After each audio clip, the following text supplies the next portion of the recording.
미국엔 나스닥, 우리나라엔 코스닥이 있다면 뉴스쇼에는 뉴스닥이 있습니다. 뉴스쇼 증권시장 뉴스닥, 오늘도 두 분의 패널 함께합니다. 국민의힘 전 비전전략실장 김근식 교수, 그리고 더불어민주당 박수현 의원, 어서 오십시오. 안녕하세요. 주말에 뉴스가 많았습니다. 네. 부지런히 들어가야 될 것 같은데 두 분이 골라오신 상한가, 하한가 뭔지부터 체크하죠. 박수현 의원님. 예, 주말에 놀라운 소식이 전해졌었는데 문재인 대통령을 피의자로 검찰이 적시했다라고 하는 이 소식이 전해졌죠. 이걸 하한가로 뽑았습니다. 문재인 전 대통령이 피의자로 적시한 검찰 하한가 이렇게 되는 겁니까? 네. 예, 김근식 교수님. 예, 뭐 사실 저도 그걸 하한가로 하려고 했는데 우리 박수현 의원님이 가져오셔서 저는 오랜만에 상한가로 네. 지난 주말에 가장 그 관심을 모았던 이재명 한동훈 여야 대표 회담 어찌됐든 보기 좋은 그림이었다. 그래서 상한가로 오랜만에 잡아왔습니다. 오랜만에 진짜 오랜만에 뉴스닥에 상한가 등장했습니다. 여야 대표 회담 두 대표 상한가 주고 싶다. 그 이야기부터 그럼 가보죠. 오늘 1부에서는 김재원 국민의힘 네. 최고위원의 평가 들어봤는데 박수현 의원은 네. 어떻게 보셨습니까? 한마디로 평가하라 그러면 네. 소문난 잔치였다 이렇게 이야기하고 싶습니다. 보통은 소문난 잔치에 먹을 거 없다까지가 한 구절인데. 근데 그 뒤까지 얘기하면 저희 당도 대표도 회담됐기 때문에 일단 소문난 잔치였다까지만. 예, 거기까지만. 김재원 최고위원의 어법이 되게 그렇더만요. 보니까 핵심적인 뒤에 먹을 게 없다 이 얘기는 안 하고 소문난 앞에만 이야기하고 슬쩍 빠져나가는 이런 건데.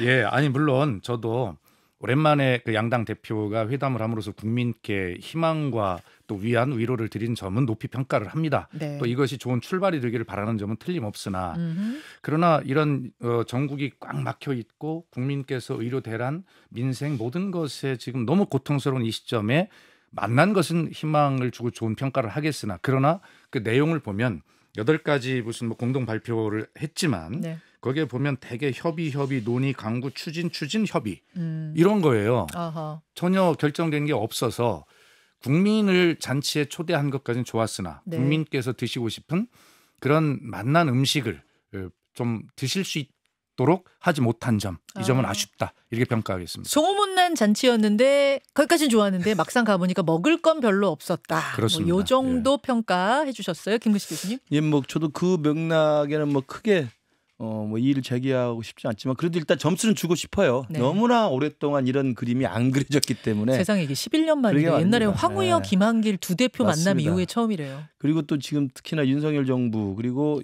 22대 국회 그 민주당의 거대 야당 확보 이렇게 되면서 행정부와 입법부가 매번 사사건건 충돌하니까 그 여야 대표라도 이렇게 원샷으로 같이 그림을 투샷으로 이렇게 그려가지고 사진 찍는 게 자체를 저는 점수를 주고 싶고요. 그렇지만 이제 전 한동훈 대표에게도 한마디, 이재명 대표도 한마디 하고 싶은데 이재명 대표한테는 느닷없이 난데없이 뜬금없이 계엄 이야기를 한 것에 대해서는 제가 정말 납득이 안 돼요. 모두 발언에서. 네, 맞습니다. 그것도 모두 발언에서 했다는 게 너무 이해가 안 되는 거죠. 모두 발언은 생중계가 되는 거고 국민들이 다 보는 건데 거기에서 계엄 이야기를 왜 하셨을까? 이제 마치 제가 볼 때는 굳이 이해를 해보자면 민주당은 이 탄핵이라고 하는 헌법상의 아주 무거운 이 문구, 무거운 권한을 뭐 밥 먹듯이 하니까 계엄이라는 헌법상에 있는 이 글자도 그냥 가볍게 보이는 모양이에요. 그러나 민주주의의 그 선진화라는 것은 헌법에 있는 비상수단을 안 쓰는 게 그게 선진국가입니다. 계엄을 안 쓰는 게 훌륭한 나라고 탄핵을 안 쓰는 게 훌륭한 나라고 거부권을 안 쓰는 게 훌륭한 나라인데 이제 아마 민주당은 탄핵을 너무 밥 먹듯이 하니까 계엄이 자꾸 눈에 들어오는 모양인데 계속 대통령실에서 확인합니다만 할 수도 없고 할 생각도 없고 할 필요도 없는 거예요. 그 이야기를 모두 발언해서 너무 놀랬다는 말씀 드리고요. 왜 이재명 대표가 그 발언을 모두 발언에서 꺼냈다고 생각하시나요? 그러니까 대기실에서 김재원 의원이랑 끝나고 이제 셋이 이야기를 하다 보니까 예. 김재원 의원께서 대신 전해달라고 아마 이제 감옥이 눈앞에 어른거려서 헛것이 보인다는 이야기를 하고 싶었대요. 이것도 제가 전하면 안 되지. 그 김재원 의원이란 걸로. 감옥이 눈앞에 보이는데 왜 계엄 얘기를 해요? 그렇게 해야 방탄이 훨씬 가능하죠. 계엄을 하는 독재 국가다. 독재 정권이다. 이렇게 프레임을 짜는 거죠. 독재 국가다. 그래서 나도 이렇게 핍박받는다라는 그렇죠. 순리로 가고 싶어서 그랬던 게 아니냐? 그렇죠. 그다음에 이제 한동훈 대표한테 좀 아쉬운 게 하나 있는데 다 잘했는데 그 25만 원 지원법에 대해서는 네. 조금 더 유연한 입장을 했으면 어땠을까? 개인적인 생각입니다. 유연하게요. 네, 그러니까 왜냐하면 그 합의문에 나왔습니다만 네. 그다음에 배우 그 백브리핑도 나왔지만 그 이재명 대표가 어쨌든 차별적 지원, 차등적 지원도 수용한다고 그랬거든요. 그렇게 말했답니다. 네, 그러면 네. 우리 당의 방침이라고 할 수 있는 현금 살포는 안 된다는 이야기를 할 수는 있지만 어찌됐든 지금 자영업자 거의 죽음 지경에 몰려 있습니다. 경기가 좀 굉장히 어렵고 경제가 그러면 25만 원은 전 국민 주는 걸 우리가 반대하지만 차등 지원하고 취약계층이나 도움이 필요한 것에 대해서 좀 구분해서 주는 것은 여야가 조금 더 전향적으로 접근해 봤으면 어땠을까 하는 좀 아쉬움은 좀 있습니다. 자, 이재명 대표는 모두 발언에 그 계엄 꺼낸 거에 대해서 좀 아쉽다. 아쉽다가 좀 이상한 거고요. 이상하다. 한동훈 대표는 25만 원 지원금 조금 더 유연하게 받았으면 어땠겠느냐가 아쉽다라는 말씀. 박수현 의원은 어떻게 보셨습니까? 예, 뭐 똑같은 의견이고요. 특별히 뭐 눈에 띄는 어떤 포인트라든지. 예.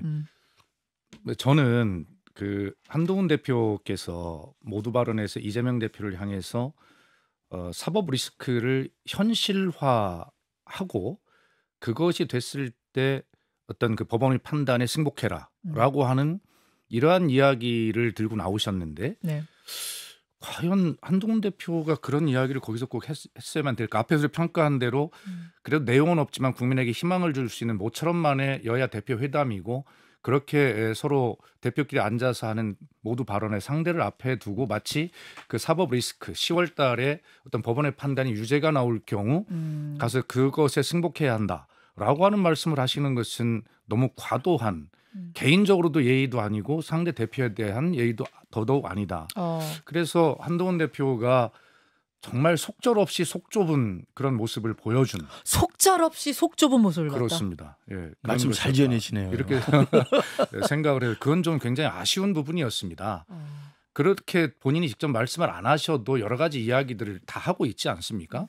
예, 그런 측면에서는 앞으로 향후 더 있을 이런 어떤 여야 대표 회담의 성사나 이런 것들을 위해서도 안 좋고 또 새로운 어떤 뭐 정치 지도자가 되겠다는 이미 지도자 반열에 올라 있는 한동훈 대표로서 본인의 어떤 정치가다운 그러한 어떤 면모를 보여주지 못한 점이 매우 아쉬웠다 이런 말씀을 그러면 드리고요. 여기서도 같은 질문 드릴게요. 예. 한동훈 대표는 왜 그 발언을 그러니까 재판 결과 나오면 승복하십시오라는 발언을 모두 발언에서 굳이 왜 했다고 보십니까? 아니 그러니까 재판 결과가 나오면 승복하지 않을 도리도 없는 일을 왜 그렇게 하셨을까 이런 생각이 드는데 아마 제가 볼 때는 그것이 이제 자기 어떤 지지 세력에 소구하는 지지 세력에 호소하는 지금 그 문제는 한동훈 대표가 여전히 당내 어떤 계파나 여러 가지를 뛰어넘어서 장악하는 대표가 되긴 했으나 그런 어떤 당내 장악력이 떨어지기 때문에 그러한 어떤 지지자 결집과 당내 어떤 장악력을 키우기 위한 그런 내부용 발언이 아니었을까.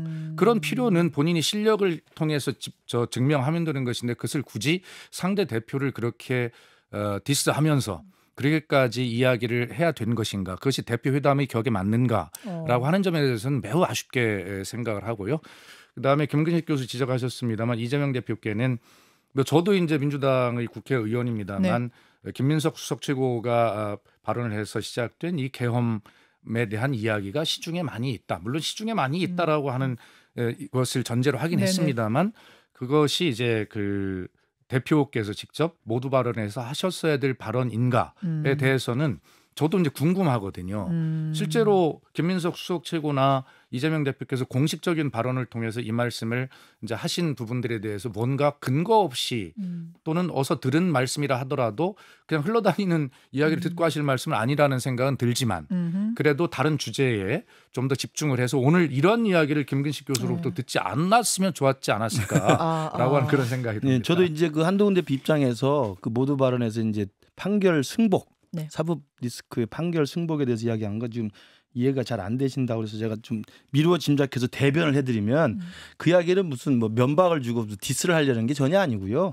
바로 지난주에 있었잖아요. 이정석 검사 탄핵 심판에 대해서 9대 0으로 9대 9명 전원 헌법재판관이 기각을 했는데 박찬대 원내대표나 민주당의 공식 논평은 유검무죄다, 무검유죄다 이런 이야기를 하는 거예요. 또 그 다음 날인가 같은 날에 조희영 교육감이 대법원에서 최종 확정 판결로 교육감직을 상실했습니다. 네. 그랬더니 또 유검무죄, 무검유죄예요. 그러니까 탄핵에 관한 헌법재판소 9명 전원의 합리적 판결에 대해서도 승복하지 않고 대법원에서 조희연 교육감의 직권남용에 대해서도 그 판결에도 승복하지 않은 바로 그 전에 그런 사건이 있어서 그것도 원내대표가 공식적으로 한 발언이어서 그런 걸 염두에 두고 또 이재명 대표가 또 판결도 남아 있으니 뭐 고생하시는 거 알지만 승복에 좀 해달라는 이야기로 한 거라는 걸 제가 분명히 그 말씀드려요. 맥락 속에서 그럼요. 나온 이야기다. 네. 그런 이야기. 네. 그런데 이제 그래요.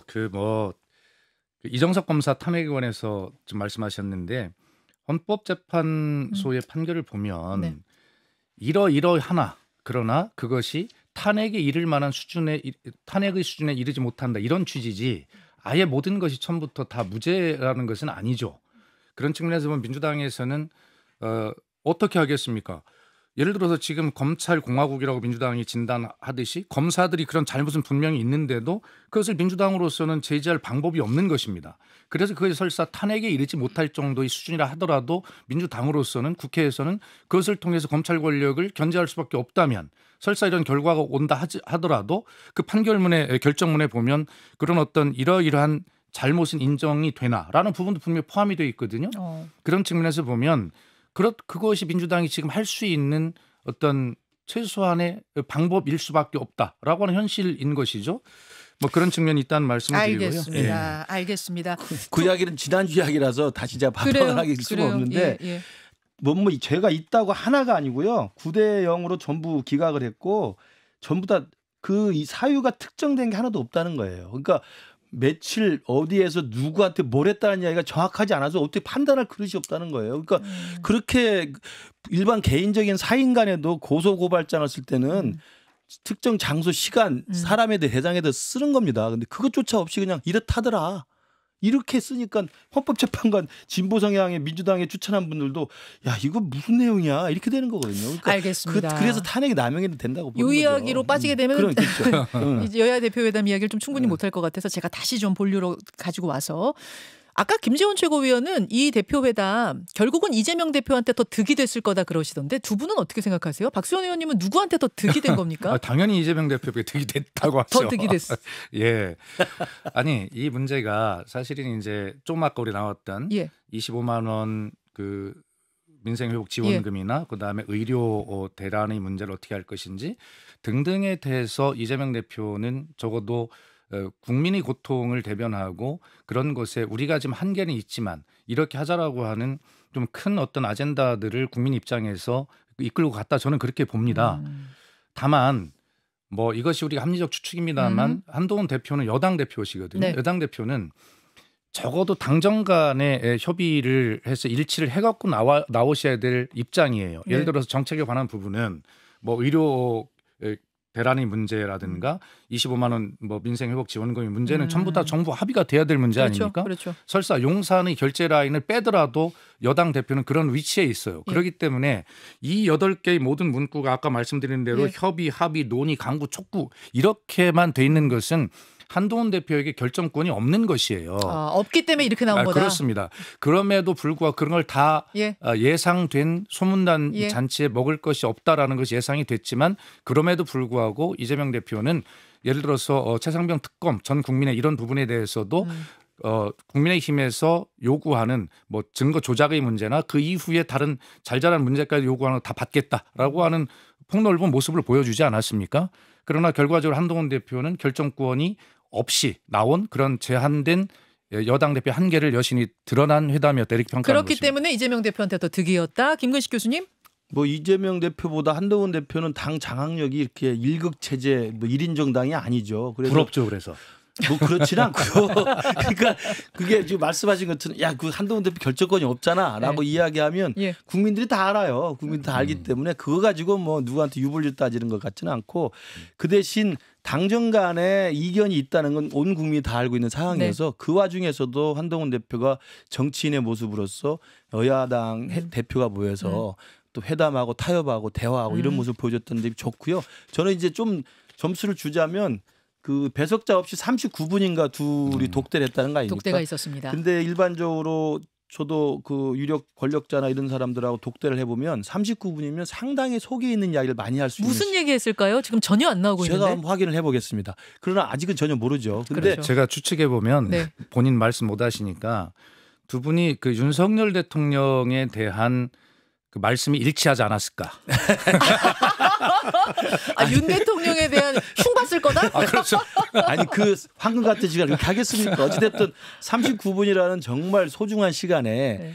둘이 그냥 독대를 해서 편하게 이야기했으면 저는 앞으로도 여야 간에 어떤 그 난제나 이견이 생기면 충분히 풀 수 있는 기본적인 상대방에 대한 믿음과 신뢰가 충분히 형성될 수 있다고 봐요. 저는 그런 면에서 알겠습니다. 39분의 독대가 앞으로 여야 대표회동에 네. 중요한 밑거름이 될 거라고 생각합니다. 자주 만나자 이렇게 네. 약속을 하고 헤어졌다고 하니까요. 뭐 이번에 만나기밖에 못했네가 아니라 만나기라도 했네. 그럼요. 이렇게 좀 보면서 긍정적으로 우리가 봤으면 좋겠다. 이 말씀 드리면서 뉴스닥 두 번째 박수현 의원이 골라오신 하한가로 가겠습니다. 피의자 문제임 검찰 하한가 이렇게 골라오셨는데 문 전 대통령의 전사위죠. 지금 이제 이혼한 상태이기 때문에 전사위 서 씨가 2018년도에 타이 이스타젯에 특혜 채용됐다는 의혹을 수사하는 와중에 압수수색이 이번에 있었고요. 그러면서 보니까 문재인 전 대통령이 피의자로 적시가 돼 있더라. 그렇습니다. 이렇게 지금 되면서 발칵 뒤집힌 겁니다. 예. 자, 입장 말씀해 주시죠. 그러니까 이 문제를 전 대통령에 관한 문제를 2년 3년이 되도록 이렇게 탈탈 털면서 이렇게 해야 될 문제인가요? 예를 들어 하나하나 제가 다 반박을 할 수 있겠습니다만 뭐 그런 것은 앞에서 다 한 문제고요. 그래서 그냥 정치적 의미만 보면 네. 결과적으로 현 정권이 어떤 윤석열 대통령의 문제나 김건희 여사의 문제 등 이런 문제들로 지지율이 하락하고 정권 차원의 위기가 느껴지자 결과적으로는 전 정권의 문제를 캐비넷에서 꺼내가지고 또 이렇게 국면 전환을 시도하고 물타기를 하고 있는 정치 보복이다라는 생각을 정치 보복이다. 네, 강하게 하고 있고요. 그다음에 물타기 용이죠. 이 문제는 물을 타도 적당히 타야지. 전 대통령을 가지고 탑니까? 저는 이거 말이 안 된다고 생각하고 우리가 역사가 증명하잖아요. 노무현 대통령의 그 불행했던 그 서거의 역사의 과정을 한번 봅시다. 논두렁시계라고 하는 정말 모욕스러운 과정이 있었고 강직하게 살아오셨던 노무현 전 대통령으로서는 도저히 감내할 수 없었던 그런 모욕이었기 때문에 결과적으로 그 불행한 길을 가셨는데 그런 어떤 역사를 보고도 또 이런 짓을 합니까? 그래서 결과적으로는 그 당시 그렇게 가족을 흔들어서 그런 일을 했듯이 지금도 똑같은 그런 일을 하는 중이다. 역시 검찰이 제 버릇을 못 버리고 있다 이런 생각을 강하게 가지고 있습니다. 김은식 교수님. 저는 뭐 노무현 대통령의 안타까운 그 상황에 대해서는 다들 뭐 이해하는 바입니다만 어찌됐든 그렇지만 그 안타까운 일이 생기기 전에 이른바 박연차 회장으로부터의 이른바 그때도 따님이었죠. 따님의 그 아파트 미국 아파트 매매를 위한 거액의 돈이 계좌로 갔다는 점, 그게 사용됐다는 점에 대해서는 그건 뭐 누구도 부인할 수 없는 확인된 사실입니다. 그러나 이제 당사자가 그렇게 되셨기 때문에 기소 중지로 끝난 것이죠. 그리고 그 정현 씨 따님 같은 경우도 외환관리부 위반으로 유죄 판결이 결국 최종 확정이 됐었어요. 그러니까 저는 대통령 전직 대통령을 건드린다 그러니까 이게 무슨 정치 탄압이라고 이야기합니다만 그건 이재명 대표가 자주 쓰던 너무 식상한 용어고요. 있는 그대로의 사실을 손가락에 가리킨 걸 봐야 된다고 생각을 해요. 그러니까 사이 서 씨하고 문다혜 씨가 갑자기 어느 날 갑자기 현직 대통령의 자제인데 현직 대통령 재임 기간에 태국으로 이주를 하고 석연치 않은 취업을 하고 그 석연치 않은 취업 이후에 확인된 거 보니까 그 사실상 소유주가 중진공의 이사장으로 채용되는 그 시점, 임명되는 그 시점과 맞물려 있는 거예요. 그러니까 당연히 고소고발에 의해서 전주지검은 수사를 하게 된 거고요. 이상직 의원도 이미 다른 건으로 뇌물이나 횡령으로 또 지금 감옥에 갔었기 때문에 진술한 바가 있을 거고요. 저는 모르겠습니다. 그 영장에 그 판사가 발부한 영장에 피의자 문재인이라고 썼던 것은 뭐 사실 확인이 어디까지 될지 모르겠습니다만 가장 중요한 뇌물죄를 들여다 보니까 뇌물죄라는 것은 다혜 씨가 딸이니까 딸이 독립생계로 돼 있는지 아닌지 확인한 다음에 독립생계가 아닌데 부모로서 아버지 문재인 대통령이 매달 얼마씩 생활비를 줬다는 계좌가 있으면 이게 끊겼는지 안 끊겼는지를 봐야 되는 거예요. 그렇잖아요.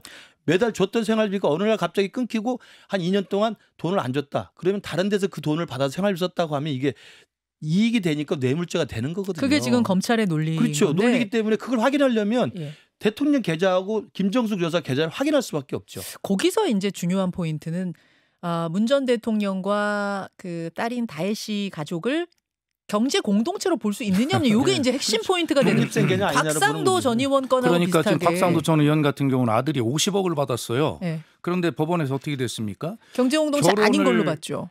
아들이 결혼을 했다는 그 사실 자체 하나만 가지고 경제 공동체가 아니라 독립생계이므로 무죄다 이렇게 된 거 아닙니까? 그래서 곽상도 의원 뇌물죄 무죄가 났는데 예, 맞죠. 이번 케이스는 이제 어떻게 될 거라고 보세요? 아니 이번 케이스 그러니까 똑같다고 그렇게 보세요? 명백한 네. 걸 다 알고 있는 검찰이 그걸 경제 공동체로 묶어서 법원에서 무죄가 날 걸 뻔히 알면서도 이렇게 하는 것은 결과적으로 문재인 전 대통령과 김정숙 여사를 타겟으로 해서 망신 검찰에 주기다? 소환되는 포토라인에 세우고 망신을 주고 결과적으로 김건희 여사에 대한 명품백 네. 수사 어떻게 됐습니까? 황제 출장 조사, 그다음에 핸드폰 압수 조사, 뭐 이런 온갖 이런 것들을 하면서 국민 여론이 나빠지자 결과적으로는 그것을 물타기 하기 위해서 이런 국면을 새로 열고 가는 건 아닙니까? 자, 김근식 예. 교수님. 아니 이거 곽상도 의원 건 봤을 때 분명히 독립생계로 볼 거라고 알면서도 망신 주기 하는 거다. 어떻게 생각하세요? 저는 그때 이해 또 되지 않는 게 그때 민주당이 곽상도 의원 1심 무죄 나왔을 때 민주당의 반응이 정확히 논평을 보세요.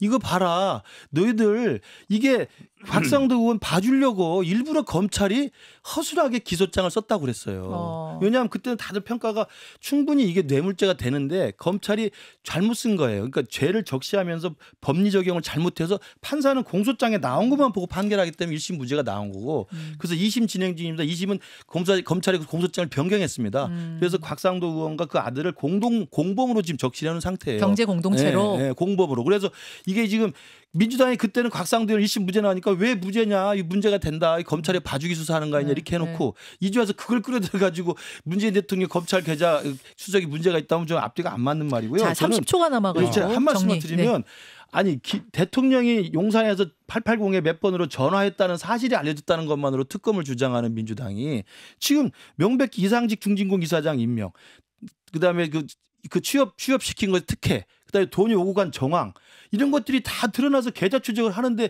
이걸 정치 탄압이라고 하면 어떡합니까? 저는 이건 검찰이 제대로 수사하면요 반드시 특검으로 가야 되는 사건입니다. 아니 김규식 특검으로 교수님, 가야 될 특검으로 정도 가야 될 사안이다. 상황이에요. 교수님 말씀 수정하시길 바라고요. 전 사위의 특혜 취업이라고 확정하시는데요. 그게 드러났습니까? 그리고 그 의혹이 충분히 크죠. 아니 지금 드러났다고 한국사 말씀하셨잖아요. 잠시만요. 전력이 아무것도 잠시만요. 없는데. 여기서 끊고 한 5분만 더 아, 유튜브 좋습니다. 댓글쇼로 이건 바로 이어가야 가야 될 것 된다고 같아요. 마무리해야 될 것 같습니다. 두 분 고맙습니다. 예. 자, 라디오 청취자들과 하는 인사 나누고 유튜브로 조금만 더 한 5분만 이어갈 수밖에 없을 것이 이제 막 끝나려고 하는데 두 분이 설전이 벌어졌습니다. 이상직 전 의원이 특혜 채용 그 문 전 대통령 사위를 특혜 채용했다라고 확정하지 말아라라고 박수현 의원이 강하게 문제 제기하셨고 제가 예. 설전이 벌어진 것보다 네. 김근식 교수가 이제 저랑 친구지 않습니까? 그래서 친구를 한 수 지도한 것이죠. 아, 제가 한수. 그런 한수 지도를 받아들여서 네. 확정은 아직은 아니지만 예. 충분한 의혹이 제기되고 있다고 이제 정정하겠습니다. 아, 오케이. 네, 우리 의혹 사이가 정도. 좋으니까. 아무튼 그러니까 이상직 전 의원이 정말로 문재인 전 대통령의 당시 사위, 지금은 이제 전 사위예요. 당시 사위를 특혜 채용한 거냐? 그리고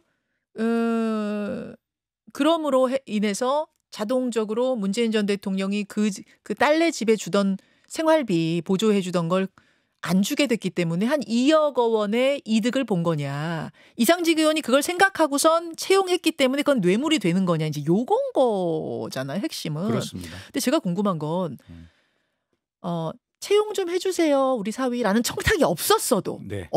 그게 적용이 되는 거라면서요. 그러니까 처음에는 뇌물죄는. 이제 검찰이 제3자 뇌물죄를 검토를 했다는 거 아닙니까? 네. 3자 뇌물죄는 뭐 직무 관련성, 대가성 뭐 이런 것들은 공통이고요. 예. 그다음에 이제 지금 부정한 청탁이 있었느냐. 지금 앵커께서 말씀하신 대로 구체적 설명을 하면 이상직 씨가 네. 문재인 대통령에게 네. 나를 중진공 이사장을 시켜주고 네. 그다음에 공천도 좀 주고 이러면 내가 사위를 채용하겠습니다라는 부정한 청탁이 있었으면 오고 갔느냐. 그것이 증명이 되면 제3자 뇌물죄 가능하죠. 그게 제3자 뇌물죄. 예전에 그렇습니다. 박근혜 전 대통령한테 예, 예. 적용됐던. 그런데 이 문제는 증명이 될 수가 없잖아요.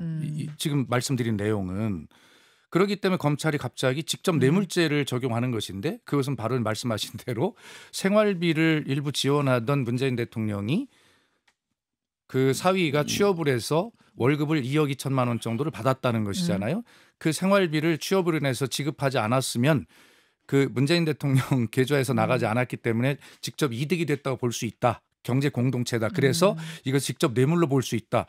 이런 말도 안 되는 논리들을 지금 들이대고 있는 거예요. 청탁이 없었어도 이 사위를 내가 소유하고 있는 회사에 취직시켜주면 자동으로 대통령이 이득을 보겠구나라는 걸 알고 청탁 없이도 뇌물을 준 거나 마찬가지다. 이게 지금 검찰의 직접 뇌물죄 법리 적용인 거죠. 그러니까 이제 대통령의 직무 관련성은 인사권자니까 네. 중진공 이사장 임명권자니까 충분히 있고요.